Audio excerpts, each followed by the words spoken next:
Hey, Hey, what guys. is going on? You already know who it is. My name is Jordan. And I'm Juanita. And this is Love Does Cost a Thing. It costs everything, baby. How much are you willing to pay? That's good. I'll be paying willing to pay. That's the key, man. Let's get into today's topic. Yeah. So I think today's topic is really great, especially coming off of last week. So hopefully you checked out last week's episode. If you did not, pause this video, go watch it, and then come back to this video immediately and press play again. But last week we talked about the 5 love languages, and we kind of talked a little bit about what those languages were and the importance of being able to love your partner the way that they need to be loved and not necessarily the way that you desire to love them. Now let me pause you real quick. If you watched last week, did you do your homework? Ooh. Did you do your homework? Did you take the test? Y'all, we not. Listen, you think they did? I think they did. I don't think they did.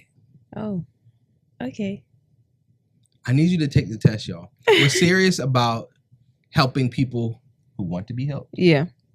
But it requires, tune in and put into action what you're learning here.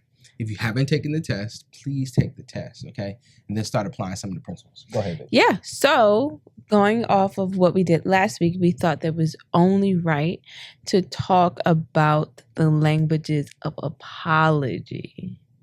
Now, many of you have probably heard of the love languages, but have you ever heard of the language of apology? You know what? I honestly had not heard about it until we sat down for premarital counseling. Yeah. Mm-hmm. A lot of people, and this is sometimes the reasons why the reason why relationships don't last or they are not as strong as they could be because we prioritize self way too much. Yeah. The misunderstanding as to what love languages are is that we think, well, this is just what it is. This is what I want. It's all about me, right? Now, your partner should serve you in the way that you desire or need to be loved. Mm-hmm. But in the same regard, when it comes to apology, you can't give no halfway type of apology.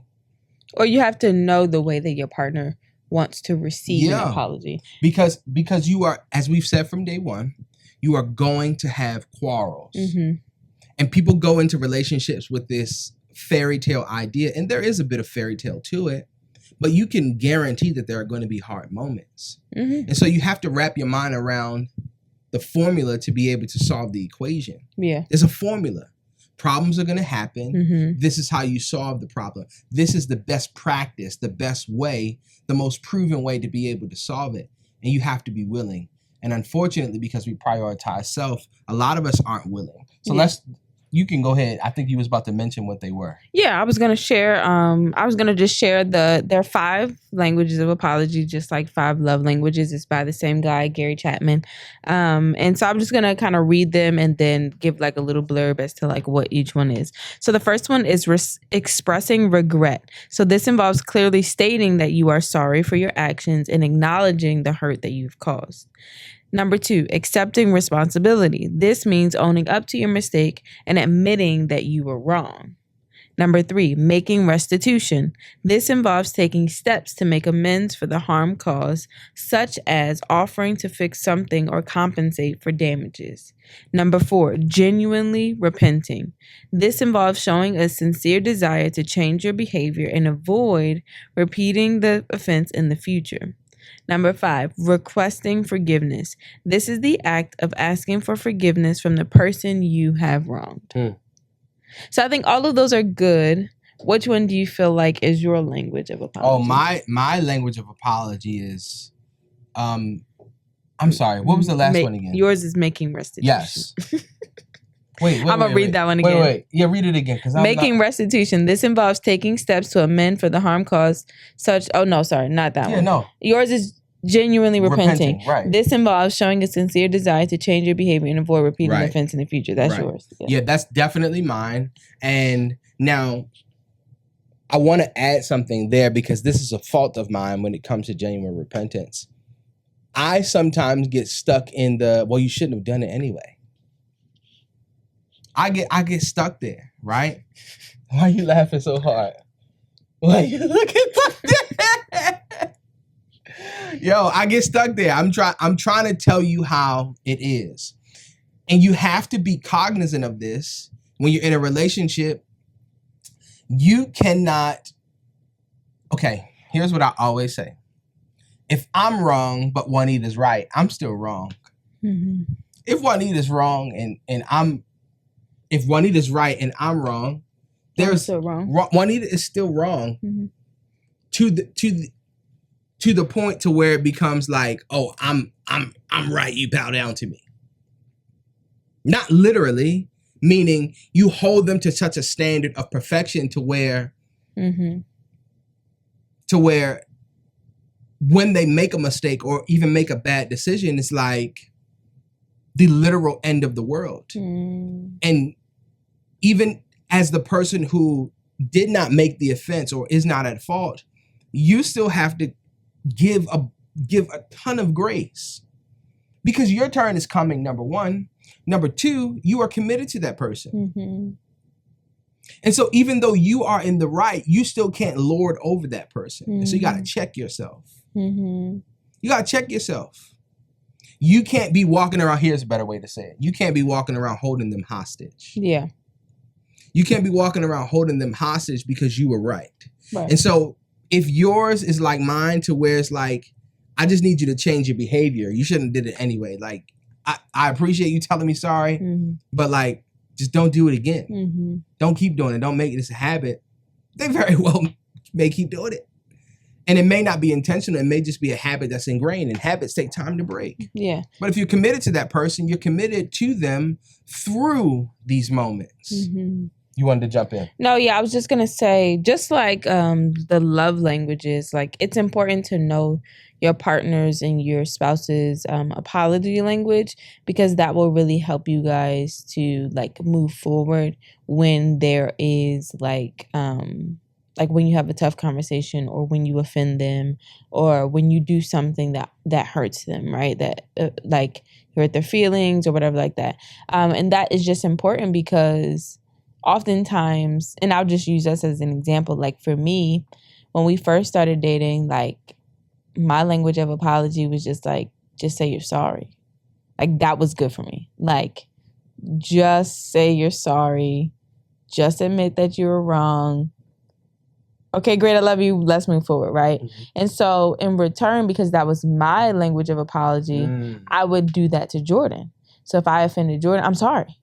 And then I would get upset when he didn't accept it. And not like he didn't accept it, but it didn't like sit with him the same way it sit with me. Yeah. And I was like confused, because I'm like, did you not just hear me say sorry? Like, sorry should fix it. But it doesn't fix it for him. And by fix it, I use that term loosely. But like, that's not what makes him feel like I understand the wrong that I've done, that I'm going to actually put action towards it, and I'm going to move forward, and I'm going to do my best not to do this again, right? And so ultimately, when you talk about language of apology, what you are communicating to your spouse is that I see you. Yes.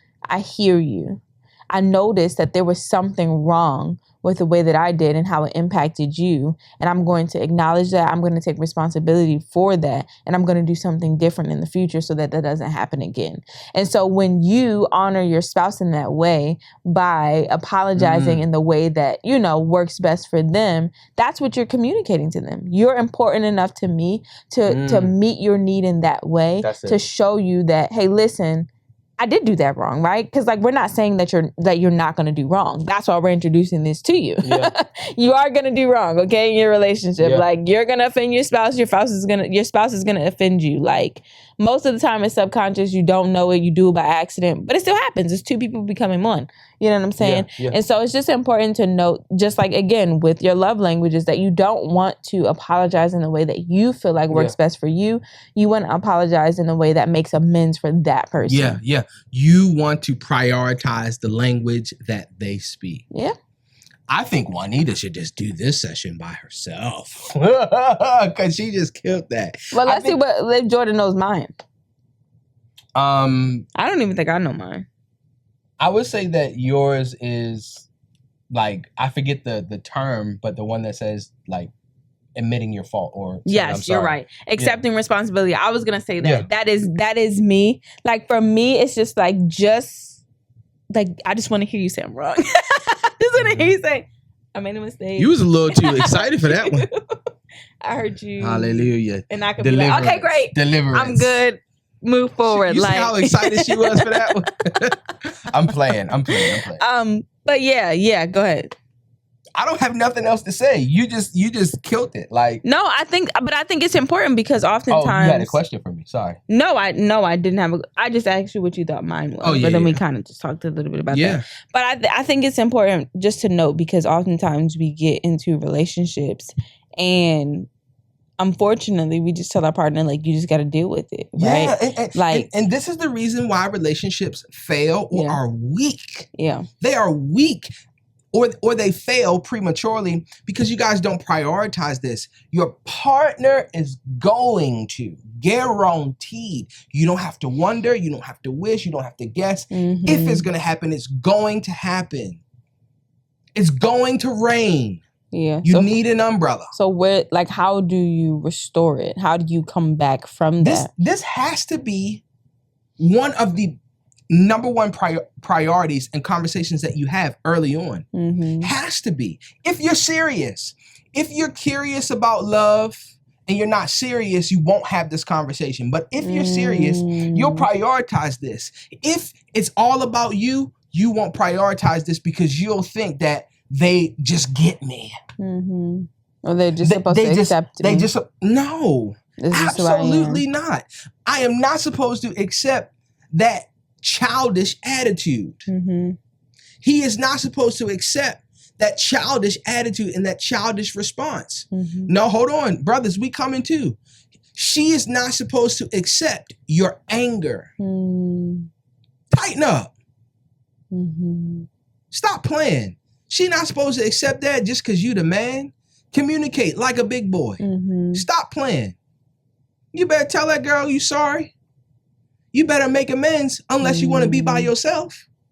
Yeah, I think I ain't got a good fuss in a minute. I'm sorry. No, I think that what you just said is so important. Like you better tell them sorry. You better. Like I wonder. I'm sure there's research Talk to back about it up. it. But I wonder how many problems would really just be solved if you just apologize. If we just put our pride aside and reconciled and literally like just admitted that we were wrong. Yeah. And don't get me wrong, we're not saying that we're perfect and we get this right all the time.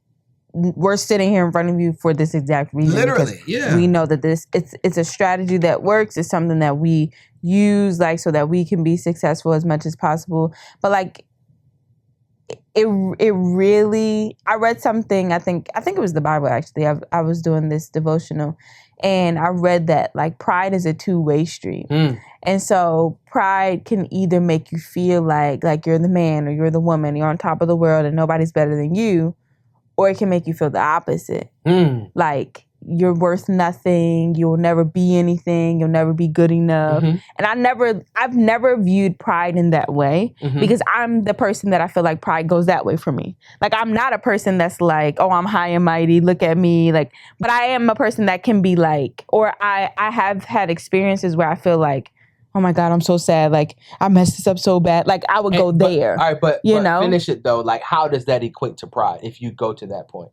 Because basically pride is the opposite of humility. So when you talk about being you talk about being humble, thank you. Basically what you're saying is like I'm submitting my life to Christ and like who I am is not good enough. But you're putting like your good enough part on Christ. But without Christ, right? Like it's just I'm not good enough. Like overall. So it's just like there is nothing that is helping me. There's nothing that's saving me. There's nothing that makes me in right standing if you don't have Christ, basically. So it's basically saying like it's that two-way street of like ultimately pride is just trying to separate you from like where you're supposed to be in Christ. So you're basically taking pride in the fact that you're not good enough and not taking on the identity that Christ gives. Yeah, because it's not necessarily pride as in proud.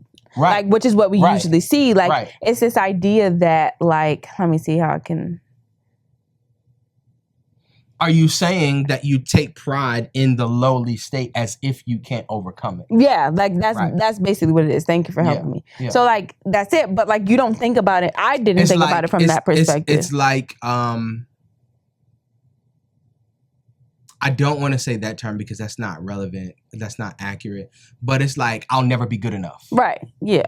I think you may have even said that. Yeah. I hope that you guys understand what Juanita's trying to convey. Yeah, sorry. That was a lot. I was don't like, be sorry. I was thinking because, it and saying it, people but... are she's processing out loud. Y'all know what she's trying to say. Because a lot of you guys are also like this, right? Yeah.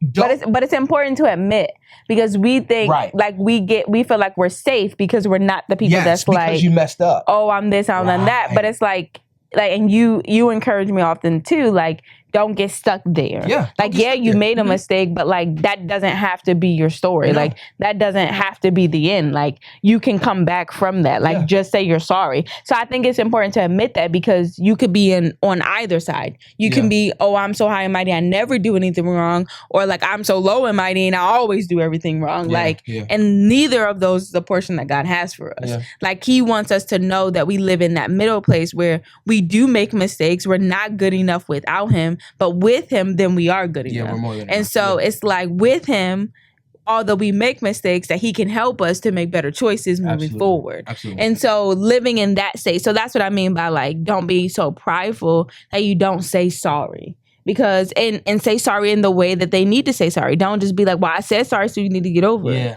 Like, no, that's not the way that they receive apologies. Like, it's not gonna work. End up single. Quickest way to end up by yourself is to just get an attitude when you wrong. Yeah. No, that's the pride part. Right, yeah. That's the other side of pride. Nah, my friend. If you cannot lay down your ego, and ego is not just a man thing, it's a people thing. So women have egos too. People have egos too. If you cannot lay down your ego, then you disqualify yourself from any relationship that God has for you. You disqualify yourself from any relationship that God has for you. I'm about to step on your toes. Don't tuck them in. Leave them out, okay? If you can shut up and do your work when your boss tell you to and you don't like it, you can be mature in a tough conversation with your spouse. Yeah. If you can be respectful and smile to your boss when they get on your nerves, or your coworker that cracked a joke and it really wasn't funny, you can do the same with your spouse. Yeah. You only do that at work because they give you a paycheck. You don't do it at home because you are seeing that relationship differently than you seeing the one at home. No, prioritize that one. Because if that job fire you, or if you quit, they're going to replace you. You still going to be married, hypothetically speaking. Here's a key. And this is something that I do when I'm training like professionals or coaching up folks, right? When it comes to dealing with our own attitude, I want you to treat a tough conversation like a professional conversation. That's good. It's going to take a whole lot for you to tee off on your boss. If you tee off or you crash out on your boss, it's going to take you to get to 100 on a scale from 1 to 10. Okay, that's good. Yeah. Yeah, it's going to take a whole bunch for you to get to that point. Give your spouse the same respect. Don't just tee off on your spouse just because you think they're supposed to get it. They don't get it. They clearly don't get it. And so have a professional conversation. If you don't know how to say what you need to say, pause the conversation and come back when you have the words and when you're not emotionally charged.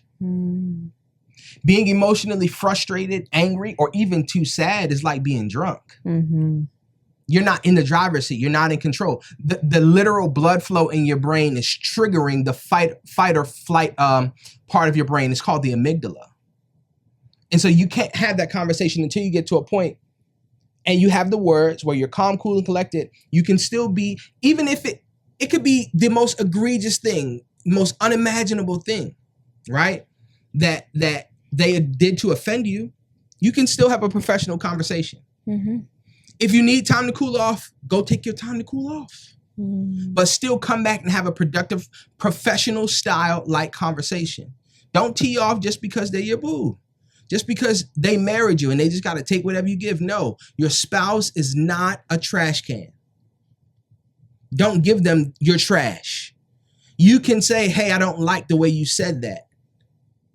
You can simply say it like that. That's a professional way. Hey, it really offended me when you said these words, when you used that tone. You don't got to say, who you think you're talking to?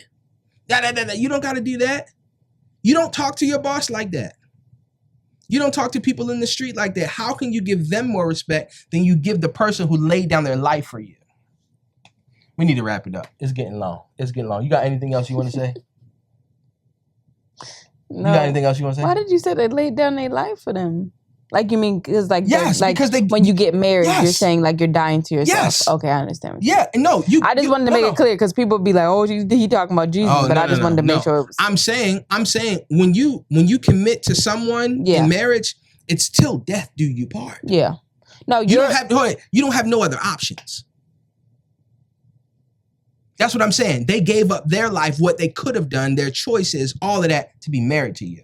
Just so that we're clear. Sorry. No, that's good. And we're going to end here just kind of like summarizing it. I love that because our spouse is supposed to be a safe space for us.